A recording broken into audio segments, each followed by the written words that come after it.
Hello everyone, welcome back to Circuit Info. In today's video, we are going to clearly explain air compressor wiring using a pressure switch, contactor and voltage protection relay. This wiring is commonly used for single phase air compressor to ensure safe and automatic operation. First we have the single phase supply, line and neutral coming into the MCB. The MCB provides short circuit and overload protection for complete system. From the MCB output, power is distributed to the control circuit and power circuit.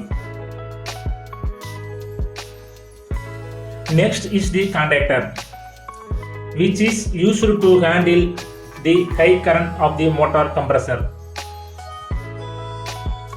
The contactor coil terminals A1 and A2 are connected through the control devices, while the main contact supply power directly to the compressor motor. This separation is improve safety and reliability. Here we use a voltage protection relay. It continuously monitors the supply voltage.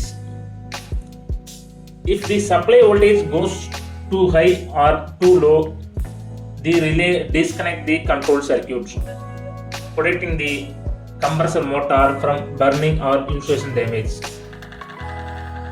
Now the most important part, the pressure switch. The pressure switch is connected to the air tank and has normally closed contact. When tank pressure is low, the contact remains closed. The contactor energizes and the compressor starts running. When pressure reaches the set cutoff value, the pressure switch opens the circuit. The contactor de-energizes and the compressor stops automatically. This ensures fully automatic pressure control. So, the working principle is simple. Low pressure is compressor on. Set pressure reached, compressor off. Voltage fault, system trips for protection. This wiring greatly increases compressor life and safety. If this explanation helped you, please like, share and subscribe to Circuit Info.